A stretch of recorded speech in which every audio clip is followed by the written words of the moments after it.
Mari kita naikkan satu pujian. Sungguh alangkah indahnya dan betapa baiknya bila saudara rukun bersama.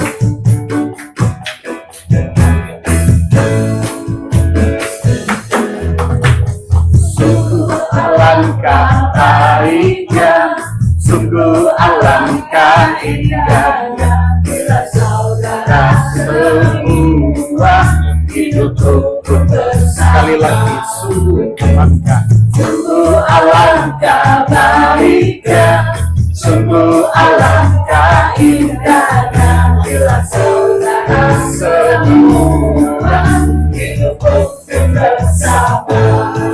Seperti tiga para manusia yang buta curahnya dulu, seperti embun-embun semua mengalir bukit Sion.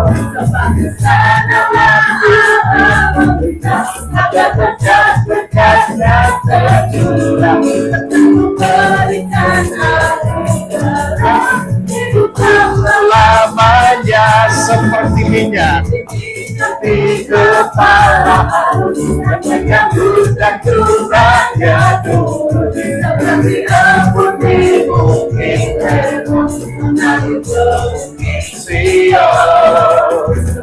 Sanalah Allah memberikan agar berkat-berkatnya tercurah, memberikan anugerah hidup selama-lamanya, hidup selama-lamanya, sekali lagi, hidup selama-lamanya. Mari kita berdoa. Kami bersyukur Bapa, berterima kasih buat kebenaran firman-Mu Tuhan, di mana ada kerukunan dan kebersamaan. Kesanalah Tuhan memerintahkan berkat-berkat-Nya dan kehidupan untuk selama-lamanya.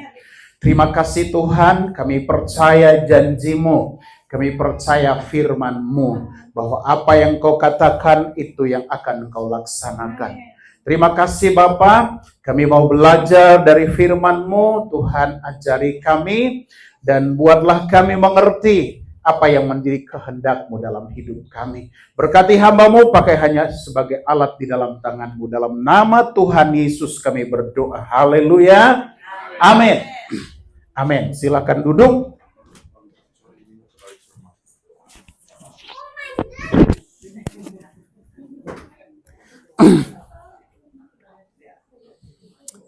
Baik, Bapak Ibu Saudara yang saya kasih dalam nama Tuhan Yesus. Nah, apa yang tadi baru kita nyanyikan, Mazmur, ini Mazmur yang sangat terkenal ya. 133 ayat 1 sampai 3. Nah, di sana dikatakan begini, persaudaraan yang rukun, nyanyian ziarah Daud. Sungguh alangkah baiknya dan indahnya apabila saudara-saudara diam bersama dengan rukun. Seperti minyak yang baik di atas kepala meleleh ke janggut, yang meleleh ke janggut Harun dan ke leher jubahnya, seperti embun gunung Hermon yang turun ke atas gunung-gunung Sion, sebab kesanalah Tuhan memerintahkan berkat, kehidupan untuk selama-lamanya. Jadi Tuhan memerintahkan berkat dan kehidupan kekal dalam hidup kita. Salah satunya adalah kalau kita hidup rukun. Nah, di sana dikatakan demikian, kalau kita hidup rukun. Nah, kita kan masih dalam 1 bulan ini kita sudah banyak belajar, kita sudah banyak mendengar tentang yang namanya rekonsiliasi. Cara yang disediakan oleh Allah, metode yang disediakan oleh Allah, Allah sendiri berinisiatif. Allah sendiri yang mau menawarkan perdamaian itu kepada kita, rekonsiliasi itu kepada manusia. Saudara, kita perlu tahu bahwa di dalam iman Kristen, kalau kita lihat agama-agama lain punya pengajaran, punya teologinya itu adalah mereka mesti berusaha mencari Tuhan dengan kekuatannya, mencari Tuhan dengan segenap hatinya. Dengan cara apa? Berbuat baik. Dengan cara apa? Taat kepada hukum-hukum Tuhan yang mereka yakini. Taat supaya mereka bisa punya hubungan yang baik dengan Tuhan. Nah, tetapi dalam kekristenan tidak demikian bahwa kita berdamai dengan Tuhan bukan karena kita yang mencari Dia, kita yang mencoba berdamai dengan Dia, tapi Tuhanlah yang datang mencari kita dan menawarkan perdamaian itu dengan kita. Tuhan yang datang, Allah itu jadi manusia di dalam Yesus Kristus. Melalui Yesuslah kemudian Allah menawarkan, kamu mau damai enggak? Kamu mau rekonsiliasi enggak? Tuhan tawarkan kepada manusia, ini caranya. Tuhan sudah kerjakan semua. Yesus datang, Dia mati di atas kayu salib, Dia dikuburkan, hari ketiga bangkit dari kematian.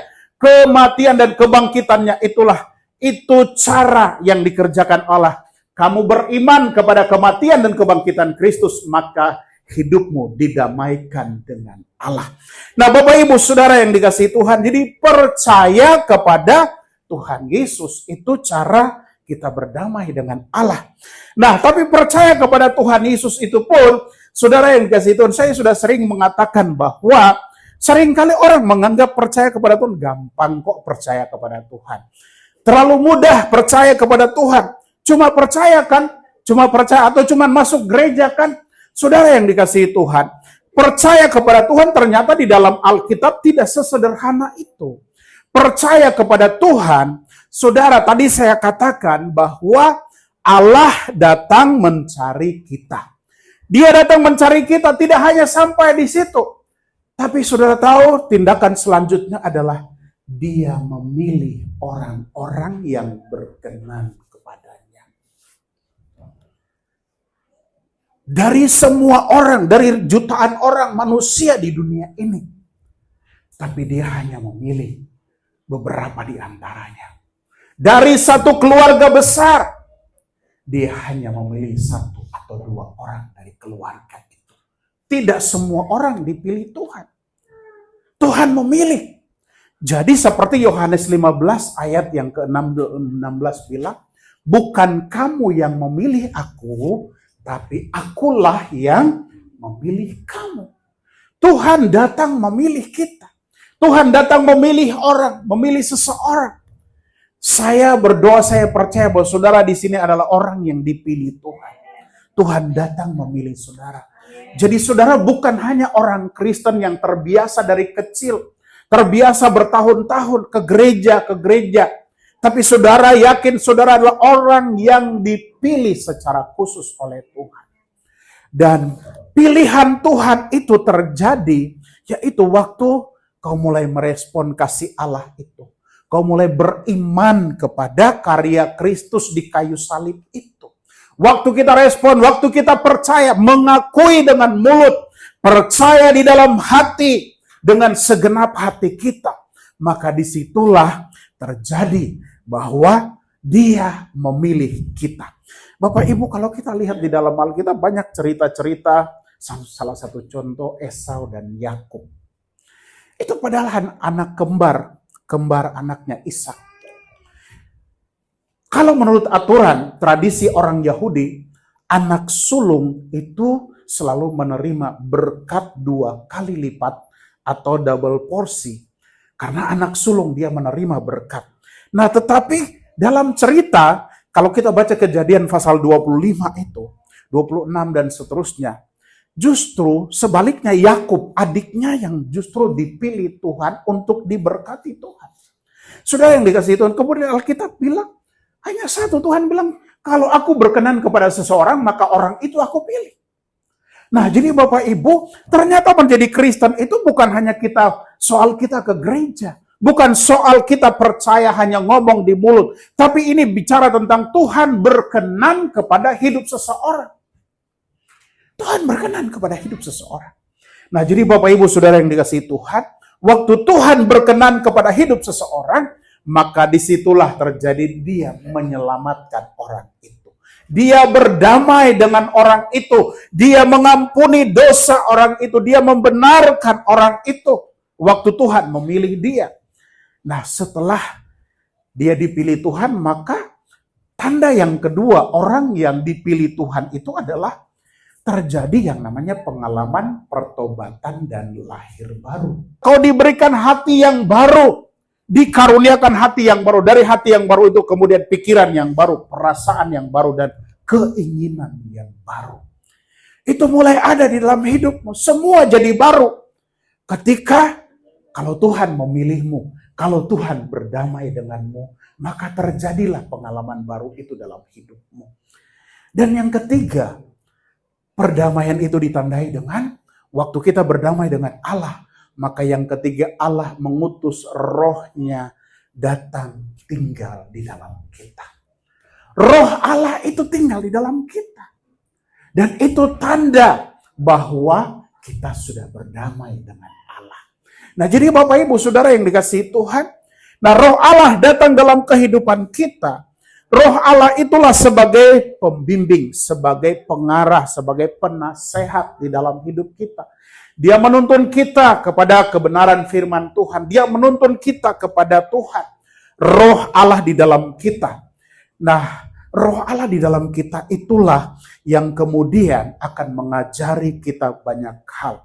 Roh Allah itu kemudian mengaruniakan kepada kita kehidupan kekal itu. Kehidupan kekal yang tadi dikatakan di dalam Mazmur 133 itu. Dikaruniakan kepada kita. Dan oleh roh Allah itulah kita dimampukan untuk bisa rekonsiliasi. Nah, jadi Bapak Ibu yang dikasihi Tuhan, supaya kita mengalami berkat-berkat Tuhan dalam hidup kita, yang pertama adalah kita harus berdamai dengan Allah. Katakan kiri kanan, tanya, sudah berdamai dengan Tuhan belum?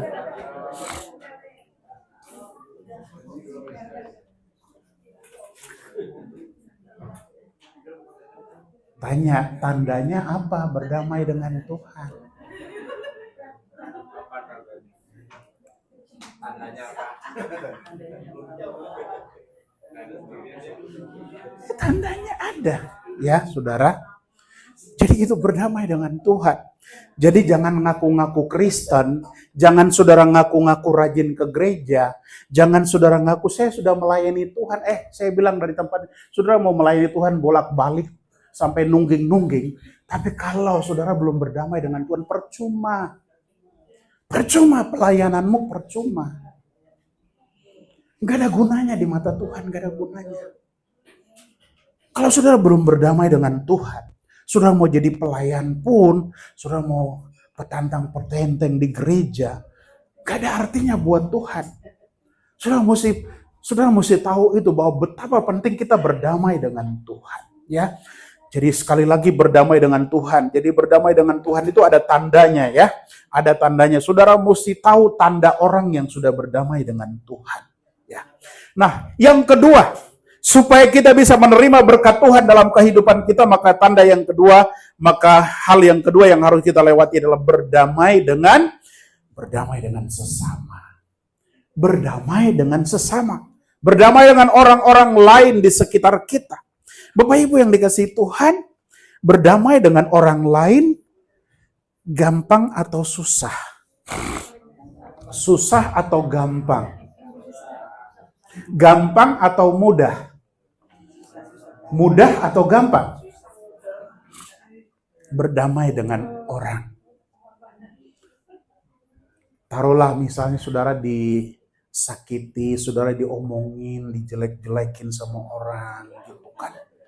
Semua pokoknya tentang saudara tuh di mata orang lain tuh gak ada benarnya.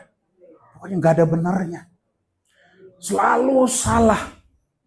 Kita ngomong benar nih, tapi buat orang itu gak benar.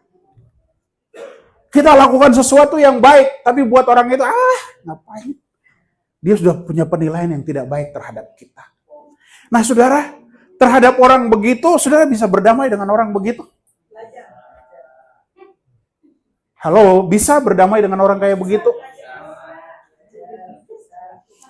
Atau saudara dibohongin, saudara dikadalin sama orang, saudara rugi misalnya, duit, dipinjam, kasih pinjam, saya butuh duit bu, berapa? 100 juta gitu, minta 100 juta. Saudara kasih tuh, dia bilang, ya udah bu nanti 3 bulan ya saya balikin. 3 bulan, dalam waktu 3 bulan. Begitu 3 bulan lewat, gak ada kabarnya. Gak ada kabar 4 bulan, 5 bulan, 6 bulan.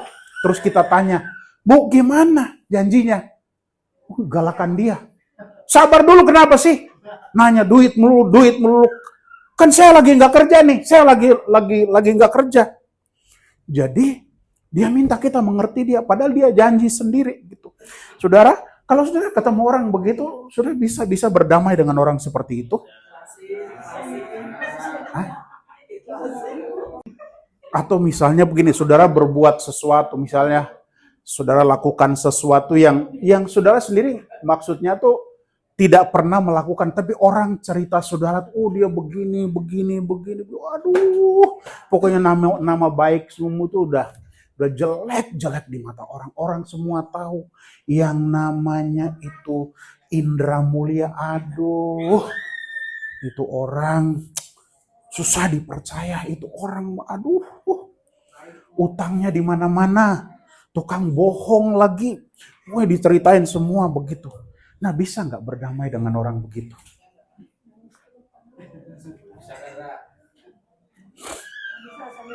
Nah, yang kedua kita belajar bagaimana kita berdamai dengan orang lain. Berdamai dengan orang lain itu artinya bahwa hubungan kita dengan orang lain itu jadi baik. Tadinya tidak baik, dari baik kemudian jadi tidak baik, kemudian balikan baik lagi. Itu rekonsiliasi namanya. Nah, jadi Bapak Ibu yang dikasihi Tuhan, nah kuncinya adalah tadi saya katakan pertama kita mesti damai dengan Allah dulu. Tanpa kita berdamai dengan Allah, maka percayalah kita nggak akan pernah bisa berdamai dengan orang lain. Nggak mungkin. Saudara mau berusaha dengan usaha saudara sampai tadi saya bilang sampai saudara nungging sampai ayam tumbuh gigi, susah buat saudara berdamai dengan orang. Susah. Apalagi orang-orang yang menyakiti hatimu.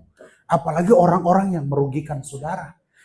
Apalagi orang-orang yang merendahkan sampai nama baikmu tuh jelek di mata orang lain.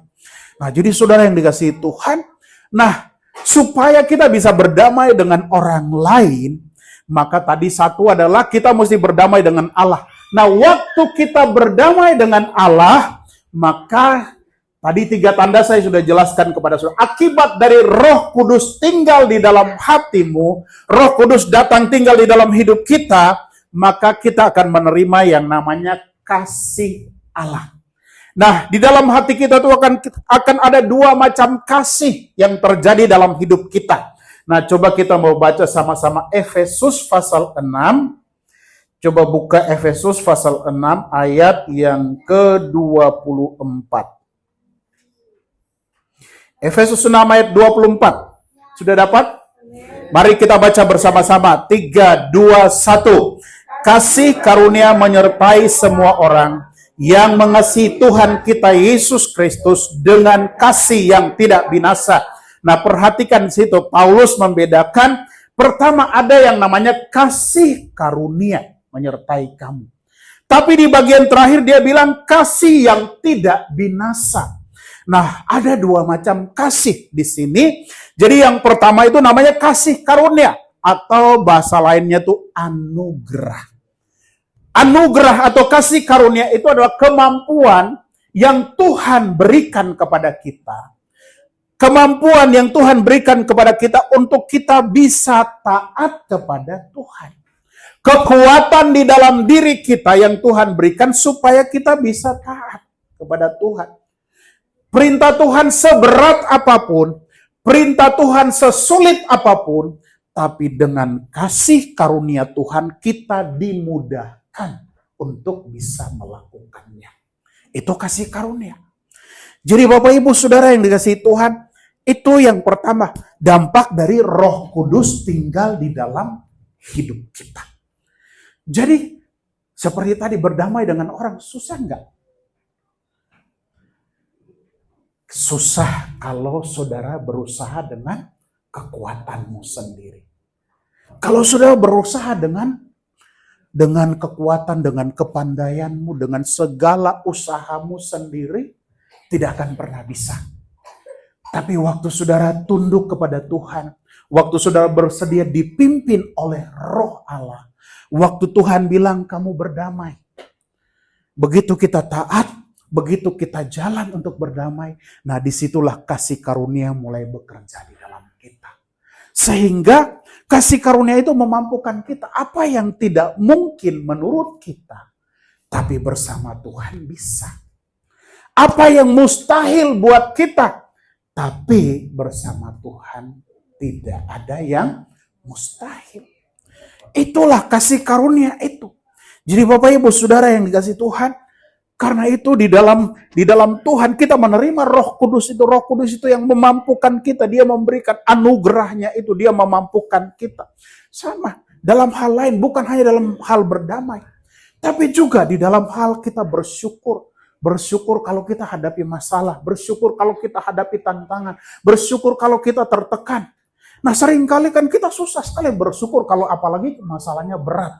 Apalagi tantangannya berat. Apalagi kalau dikata-katain orang. Boro-boro saudara bersyukur. Yang ada saudara maki-maki orang, iya. Tapi waktu Roh Kudus memimpin hidupmu, Dia memampukan. Jadi sekalipun ada orang yang menyebalkan. Ada orang yang menyakiti saudara. Tapi Roh Kudus akan memampukan saudara untuk mengampuni orang seperti itu. Yang kedua itu adalah kasih yang tidak binasa. Itu kasih Allah atau kasih agape yang sering kita sebut. Itu kasih tanpa batasan apapun. Orang itu jahat tidak akan mempengaruhi kita jadi jahat. Orang itu tidak baik tidak akan mempengaruhi kita jadi tidak baik.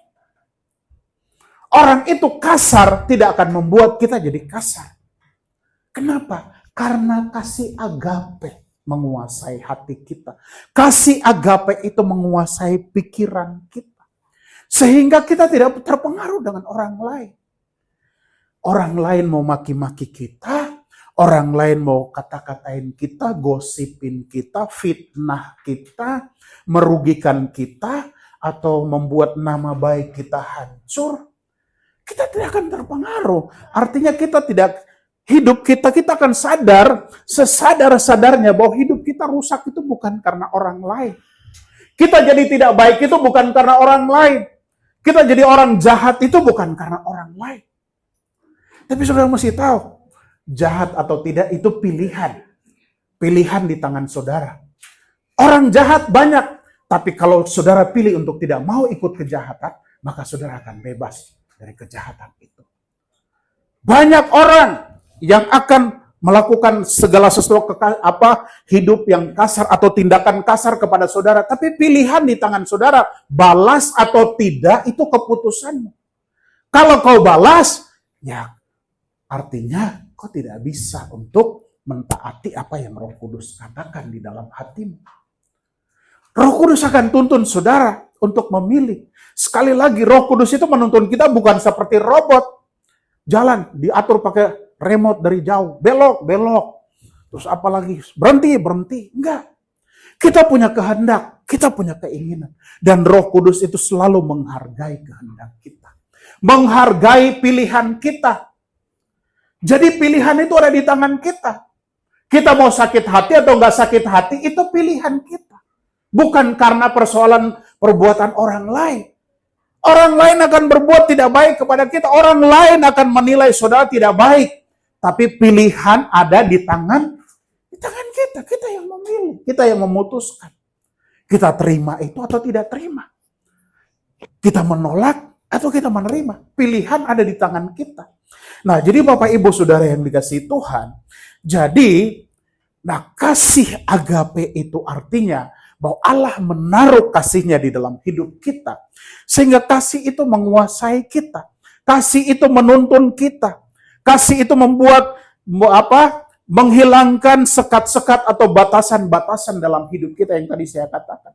Batasan itu artinya begini, bahwa manusia itu punya prinsip, kalau kamu baik, aku baik. Kalau kamu jahat, aku akan lebih jahat lagi. Itu batasan-batasan. Batasan yang kita buat, aturan yang kita buat. Lu kalau baik sama gua akan baik sama lu. Tapi sekali lu merugikan gua akan bikin hidup lu hancur. Sehancur-hancurnya. Nah itu batasan. Kasih dengan batasan. Tapi kalau kasih agape itu nggak ada batasan begitu. Kasih agape itu, saya dirugikan sama kamu, tapi saya akan tetap mengasihi kamu. Kamu berbuat tidak baik kepada saya akan tetap menghargai dan menghormati kamu.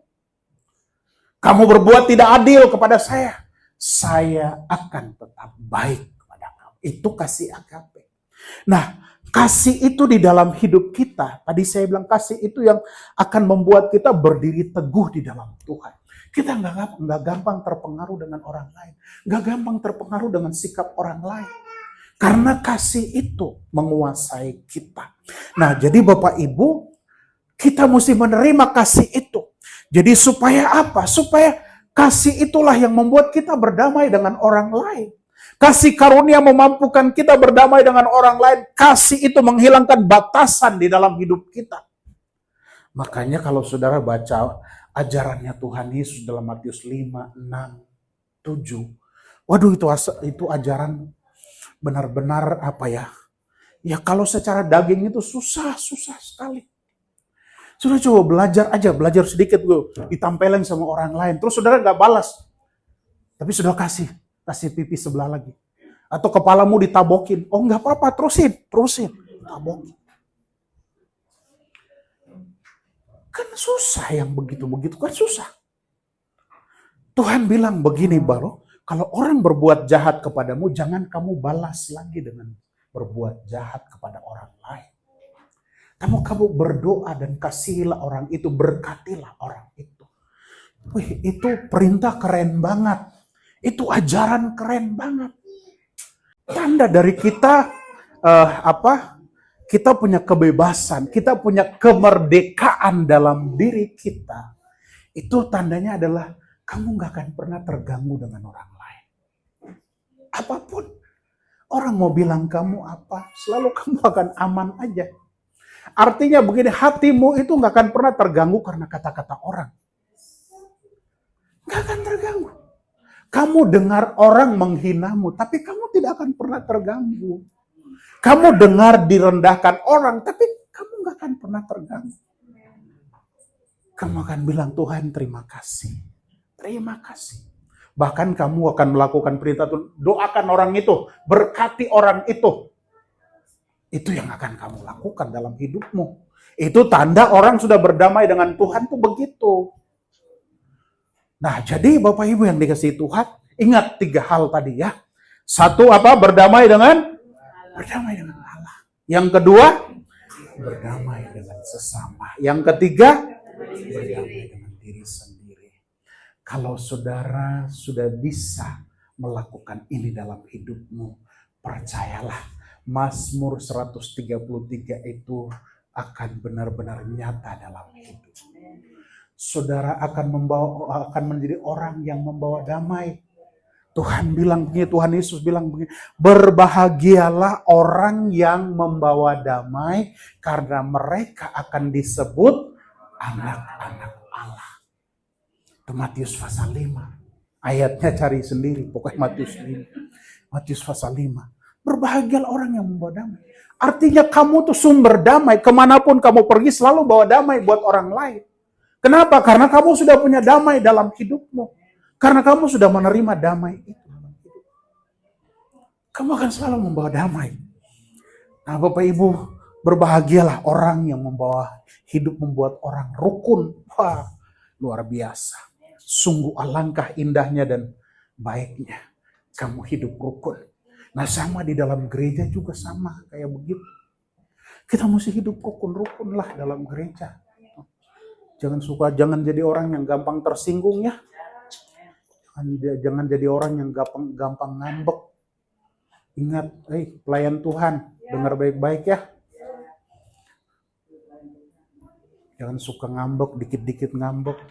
Jangan suka dikit-dikit tersinggung. Dikit-dikit tersinggung sedikit-sedikit.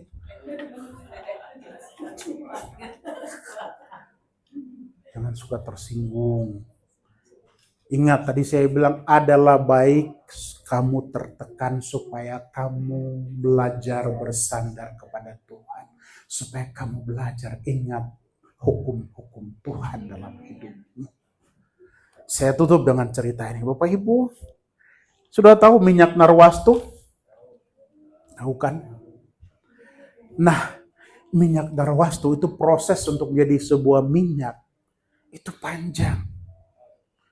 Supaya jadi minyak narwastu itu, dia nggak tiba-tiba jadi minyak. Itu dari buah dulu diambil. Buah kemudian dikeringin, segala macam. Lalu setelah itu ditumbuk sampai hancur, diperas. Baru keluar minyaknya. Jadi minyak narwastu. Dan minyak narwastu itu baunya harum sekali. Baunya wangi. Nah, saudara tahu hidup kita tuh seperti itu. Perlu diperas. Kayak cucian tuh, ibu-ibu cucian sampai airnya kering gitu. Baru jadi pakaian. Nah begitu, kalau saudara mau jadi orang yang menjadi berkat buat orang lain, saudara mau mengalami berkat Tuhan dalam hidupmu, ya itu salah satunya. Kadang-kadang kita mesti diperas, kayak minyak narwastu itu, diperas. Dan diperas, kalau minyak kan dia nggak bisa teriak kan, minyak. Tapi kalau orang diperas, ditekan begitu, kadang-kadang suka sakit tahu. Kadang-kadang suka begitu. Ya itulah manusia. Jadi Bapak Ibu, supaya kita menjadi sesuatu yang terbaik dalam pandangan Tuhan, maka Tuhan punya cara. Satu, berdamai dengan Tuhan. Yang kedua, berdamai dengan sesama. Ketiga, berdamai dengan diri sendiri. Mau diberkati Tuhan? Mau lihat berkat-berkat Tuhan dalam hidupmu? Mau mengalami kehidupannya Tuhan dalam hidupmu? Tuhan memberkati.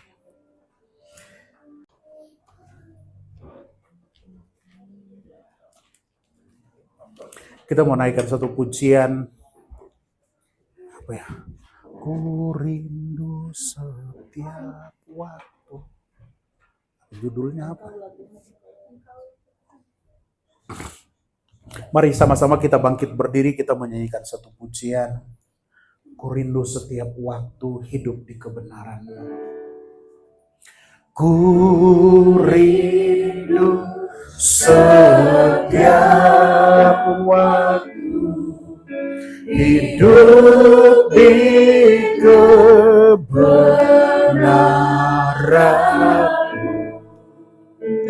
bukan dengan kuatku, namun karena Roh-Mu, Yesus yang ku pegang teguh.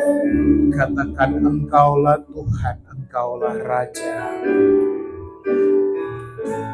Engkaulah Tuhan, Engkaulah Raja. Berdaulat atas hidupku, ku berserah. Oh, Engkaulah Tuhan, Engkaulah Raja.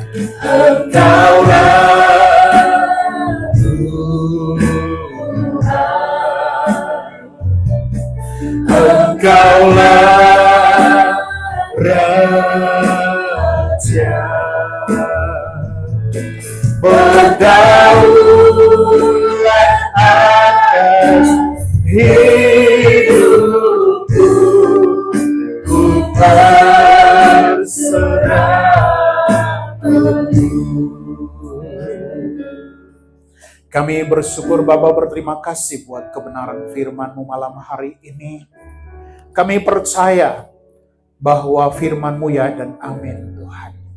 Kalau Engkau berkata bahwa sungguh alangkah indahnya dan diberkatilah orang yang hidup dalam rukun dan damai dengan sesamanya.